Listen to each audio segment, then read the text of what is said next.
देखिए, यह है चैप्टर आपका कार्य, ऊर्जा, शक्ति एवं संघटन। यहाँ पे हम बात कर रहे हैं सिर्फ कार्य की। कार्य क्या होता है? जब आप किसी वस्तु पर बल लगाते हैं, ठीक है, जैसे ये रखी है, इस पे जब आप ऐसे बल लगाएंगे तो ये कुछ विस्थापित हो जाएगी। बल लगाने से ये यहाँ से यहाँ तक चली गई, ये तो बल हो गया, और यहाँ से यहाँ तक जो गई दूरी ये विस्थापन हो गया। तो बल जितना लगाया और यहाँ विस्थापन हुआ है उसके गुणा को क्या कहते हैं? हम कार्य कहते हैं। ठीक है, किसी वस्तु अथवा कण पर कार्यरत बल उसमें विस्थापन उत्पन्न करता है। ये कंडीशन आपको देख हो गई। कार्य की गणना दो स्थितियों में की जाती है। ठीक है, पहली स्थिति नियत बल द्वारा किया गया कार्य। नियत मीन्स कांस्टेंट बल, एक समान बल द्वारा किया गया कार्य। देखिए, कोई ये लकड़ी का बॉक्स रखा हुआ है, जब इस पे आप बल लगाएंगे तो ये यहाँ चल चल के यहाँ पे आ जाएगा। तो यहाँ से लेके यहाँ तक इसने डी दूरी तय की है, इसका विस्थापन हो गया। एक तो आप यहाँ से यहाँ पे लगा सकते हैं इस कंडीशन में बल, और आगे को भी खींच सकते हैं ऐसे बल। तो बल की पीछे से भी लगा सकते हैं, आगे से भी। ये दोनों बल की कंडीशन हो गई है आपकी। ठीक है, तो डब्ल्यू बराबर बल क्या होता है? बल देखिए क्या होता है, जो बल कार्य क्या होता है? जो बल होता है उसकी इससे गुणा करने पर क्या होता है? आपको कार्य प्राप्त हो जाता है, जहाँ एफ बल का परिमाण तथा डी विस्थापन का परिमाण है। उसमें देखो बल भी इसी डायरेक्शन में लग रहा है और विस्थापन भी इसी डायरेक्शन में हो रहा है। एफ और डी के बीच में जो एंगल बनना है वो 0 बनना है, कोई एंगल नहीं बनना है। इसी तरह आगे बात करते हैं, यहाँ पे आते हैं। देखो, ये तो हम इसे इस डायरेक्शन में खींच रहे हैं, इस डायरेक्शन में। पहले तो इस डायरेक्शन में खींच रहे थे सीधे, अब इसे इस डायरेक्शन में खींच रहे हैं और ये इधर को विस्थापित हो रहा है। तो दोनों के बीच में ये डी और ये एफ, दोनों के बीच में थीटा कोण बन रहा है। किसी कोण पे अगर आप खींचेंगे तो कंडीशन ये तो डी जाएगी, ये एफ जाएगी बल की, तो थीटा कोण बनेगा। तो उस कंडीशन में डब्ल्यू बराबर एफ डी कोस थीटा हो जाएगा आपका। यदि थीटा बराबर 0, समीकरण 2 में यदि थीटा की वैल्यू यहाँ 0 रख दें, मीन्स बल भी इधर को लग रहा है और विस्थापन भी। अगर ये वाली कंडीशन क्या कहलाती है? थीटा बराबर 0 पे कहलाती है। लेकिन यहाँ कोई एंगल है, यदि थीटा बराबर 0 रख लें तो कोस 0 की वैल्यू क्या होती है? 1 होती है। डब्ल्यू बराबर एफ डी हो जाएगा। ठीक है, वर्ग क्या है? डब्ल्यू बराबर एफ डॉट डी। ये एक अदिश राशि है, अदिश राशि है। नियत बल द्वारा, नियत किसे कहते हैं? समान, कांस्टेंट बल द्वारा किया गया कार्य बल एफ तथा विस्थापन डी के अदिश गुणनफल के बराबर होता है। अदिश में डॉट होता है और जो सदिश होता है उसमें क्रॉस होता है। ठीक है, देखिए बात करते हैं कार्य जो होता है ना डब्ल्यू, उसका एसआई मात्रक। इंटरनेशनल सिस्टम ऑफ यूनिट में एसआई मात्रक होता है न्यूटन मीटर। क्या होता है? डब्ल्यू बराबर एफ डी होता है। एफ का तो हो गया न्यूटन, डी का हो गया मीटर। ये ऐसा ही मात्रक होता है। और एक इसका स्टैंडर्ड मात्रक भी दोनों को मिलाकर एफ और डी से मिलाकर क्या होता जाता है? जूल हो जाता है, जूल। और सीजीएस में अर्ग कहते हैं। ठीक है, एक तो फॉर्मूले से जो बनेगा न्यूटन मीटर बन जाएगा, एफ न्यूटन डी मीटर, ये स्टैंडर्ड जूल हो गया। इसे सीजीएस में अर्ग कहते हैं। वीमा कैसे निकालते हैं? डब्ल्यू बराबर एफ डी, एफ की वीमा M L T minus 2, D की वीमा एल, दोनों को एल में रखते हैं तो M L square T minus 2। यह एक अदिश राशि है। देखिए स्थिति फर्स्ट देखते हैं क्या है। यदि किसी पिंड को घर्षण रहित चिकना तल है जिसपे से एकदम फिसल जाएगा, स्लिप हो जाएगा, शिथिल पर धक्का देकर छोड़ दिया जाए तो छोड़ने के बाद एफ बराबर 0। क्यों? क्योंकि कोई घर्षण बल नहीं लगने का। अगर आप किसी प्लेन सरफेस पे से ऐसे ऊपर से धक्का दे देंगे, वो फिसलता हुआ, स्लिप होता हुआ आ जाएगा, क्योंकि उसमें कोई बल नहीं लग रहा है, क्योंकि वो स्लिप हो रहा है, घर्षण बल 0 है। तो क्या हो जाएगा? यदि किसी पिंड को घर्षण रहित चिकने तल, क्षैतिज तल पर मेज पर धक्का देकर छोड़ दिया जाए तो छोड़ने के बाद एफ बराबर 0, लेकिन विस्थापन 0 नहीं होगा, वो ऊपर से नीचे आएगा, ऊपर से नीचे आएगा, कुछ विस्थापित होगा। ठीक है, इस स्थिति में कोई कार्य संपन्न नहीं होता। पहली स्थिति डी बराबर 0। कैसे? आप दीवार है आपके सामने, दीवार पर बल लगा रहे हैं, पूरी जान लगा रहे हैं, लेकिन दीवार अपनी जगह से नहीं हिलेगी, तो दीवार में कोई विस्थापन नहीं हुआ। बल लगाया आपने, डी बराबर एफ बराबर 0 नहीं है, डी बराबर 0 है, तो अधबल का कार्य कुछ नहीं हुआ। जैसे दीवार को कहूँ मैं आपसे हिलाइए दीवार को, तो आप दीवार को हिला नहीं पाएंगे, लेकिन बल लगाएंगे तो कार्य तो नहीं हुआ, मैंने तो कार्य करने के लिए कहा था। स्थिति थर्ड स्थिति क्या है आपकी, थीटा बराबर 90। दोलन करते हुए लोलक पर, सरल लोलक होता है ना वो घड़ी का, तो वो क्या होता है, वो भी ऐसे लटकता है और टेंशन भी उसी में लगती है। तो थीटा बराबर इसमें क्या होता है 90 होता है, और कोस 90 की वैल्यू क्या होती है 0। उसी कंडीशन में भी कोई कार्य नहीं होता।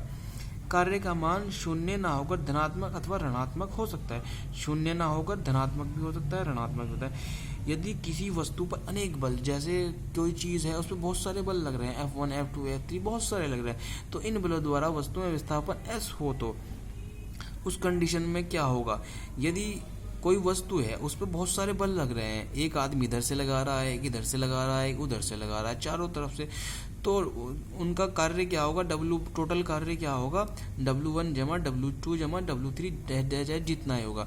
तो F1 S1 पहले का क्या होगा, F1 बल लगा रहा है, S विस्थापित करा, F2 बल लगा S, तो ये S क्या हो गया, सबने बराबर बराबर विस्थापित किया, F1 F2 F2 क्या FR हो गया उसका, W बराबर FR, R क्या था रिजल्टेंट, परिणामी, मतलब सबका टोटल। वस्तु पर विभिन्न बलों द्वारा क्या गया नेट कार्य, बलों के विभिन्न बलों द्वारा जितने भी बल लगे ना, इनके द्वारा किया गया नेट कार्य जो है ना, बलों के परिणामी द्वारा कृत कार्य के बराबर होता है। ठीक है, उसके बाद है परिवर्ती बल द्वारा क्या गया कार्य। जो परिवर्ती बल होता है वह डाइन बाह्य वेरिएबल पे, परिवर्ती जो चेंज हो जाता है मतलब बदल रहा है। दैनिक जीवन में नियत बल कांस्टेंट फोर्स के उदाहरण बहुत कम है। अधिकांश जो उदाहरण होते हैं वो होते हैं परिवर्ती बल के। ठीक है, परिवर्ती क्या हो जाता है, जो बदलता रहता है। ठीक है, नियत मीन्स एक समान बल का नहीं होता है, कभी बल कम भी हो सकता है, ज्यादा भी होता है, तो इसे क्या कहते हैं परिवर्ती बल कहते हैं। जैसे इसमें दिखाया गया है, एक कोई वस्तु यहाँ पे थी, इस पे बल लगाया, पहले कम लगाया, फिर ज्यादा लगाया, फिर और ज्यादा लगा, फिर ज्यादा लगाया, फिर यहाँ तक लगा दिया बल। तो इनिशियल यहाँ पे थी वो XI, इनिशियल कंडीशन, एक्स अक्ष पे इनिशियल स्थिति, एक्स एक्सिस पे ही फाइनल स्थिति, वो यहाँ से यहाँ आ गई। तो ये छायांकित क्षेत्रफल क्या है, उसका कार्य है। तो W बराबर इस कंडीशन में क्या होगा, W बराबर समाकलन का निशान होता है, शुरू x initial x final fx dx, पहले शुरू से लेके लास्ट तक जितना बल लगाया, जितनी दूरी पे fx dx। बल क्या हो जाता है, त्रिविमीय स्थिति, 3 डायमेंशनल। माना एक कण पर त्रिविमीय बल इस प्रकार है, F बराबर FXI कैप प्लस FYJ, मतलब तीनों एक्सिस पे लग रहा है, एक्स पे भी, वाई पे भी, जेड पे भी। तो R क्या हो जाएगा, RXI RYJ RZ, ये चीजें आपको मैंने पढ़ाई थी। तो DR बराबर क्या होगा, DXI DYJ DZ के। ठीक है, तीनों एक्सिस पे। तो DW क्या होता है, FDR हो जाएगा। DW बराबर F की जगह FX वाला, DR की जगह DX वाला, तो इसकी मल्टीप्लाई कर देंगे। तो ये W बराबर XI XF से XF FX DX, Y से YI से YF हो जाएगा, ZI से ZF, ये आपको करना है। ठीक है, उसके बाद एक न्यूमेरिकल है आपको, देखिए क्या है, एक कार को क्षैतिज सड़क पर धक्का देकर छोड़ दिया जाता है। क्षैतिज सड़क है, उस पर धक्का देकर छोड़ दिया जाता है। घर्षण बल के कारण, घर्षण बल है वो 10 मीटर जाकर रुकेगी। भाई गाड़ी को धक्का दिया आपने, वो कुछ दूर बाद तो रुकेगी, तो 10 मीटर बाद जाके रुक रही है। यदि घर्षण बल 500 न्यूटन हो, घर्षण बल जो गाड़ी सड़क के और कार के बीच में लग रहा है 500 न्यूटन हो, तो ज्ञात करो सड़क द्वारा कार पर क्या करे। जो सड़क है ना, कार पर क्या कार्य करेगी, सड़क क्या करेगी, कार को रोकेगी। ठीक है, उसे कहेगी तू रुक, सड़क क्या कहेगी, कार को रोकेगी क्योंकि इंजन स्टार्ट नहीं है।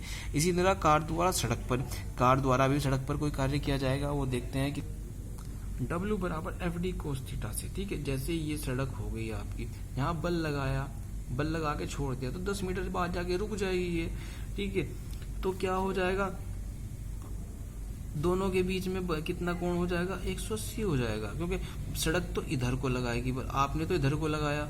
ठीक है, ऐसे जाके एक तो आपने तो इधर को लगाया, लेकिन घर्षण बल F जो F डैश लगेगा ना, वो इस साइड को लगेगा। आपने इधर को लगाया कार पे, आपने बल इधर को लगाया कार पे, लेकिन कुछ देर बाद जाके रुक जाएगी, यहाँ पे रुक जाएगी, लेकिन सड़क वो पीछे को लगा रही है ना बल, तो आपने इधर को लगाया और सड़क इधर को लगा रही है, तो दोनों के अपोजिट हो गए हैं, एक ही लाइन पे हो गया। तो थीटा की वैल्यू 180 हो गई, और FD कोस थीटा से निकाल देंगे। यहाँ से F कितना है 500, D कितना गया 10, कोस 180 की वैल्यू -1, मल्टीप्लाई कर देंगे, W बराबर -5000 जूल।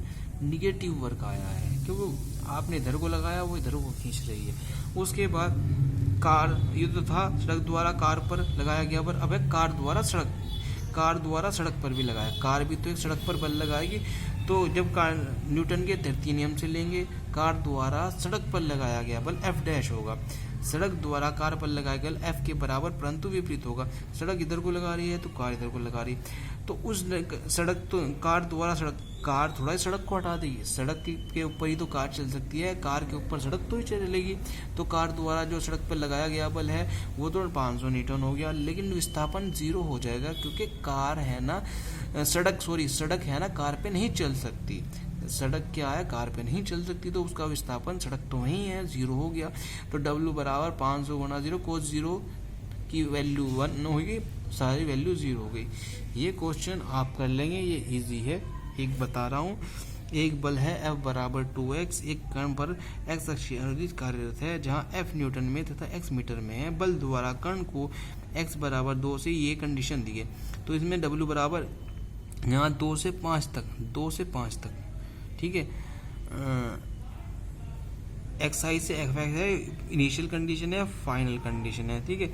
तो एक्स आई से एफ एक्स, तो यहाँ से दो पहले देखते हैं, ये फॉर्मूला लगा दिया एक्स आई एक्स एफ की बल कितना है, एफ बराबर 2x रख दिया, dx रख दिया। 2x का क्या करते हैं समाकलन, एक्स स्क्वायर बटे 2 हो जाता है, 2 से 2 कैंसिल हो गया, एक्स स्क्वायर एक्स एफ हो गया, एक्स आई हो गया, ठीक है।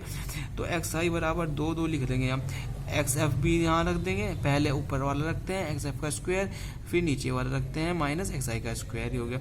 अब इसने कहा है एक्स आई बराबर 2 से 5, एक्स आई 2 है, एक्स एफ 5 है, तो 5 का स्क्वायर माइनस 2 का स्क्वायर, 5 5 25, 2 2 4, इसे निकाल देंगे। फिर 3 से 1, तो 1 का स्क्वायर माइनस 3 का स्क्वायर, ऐसे निकाल देंगे आप इसे।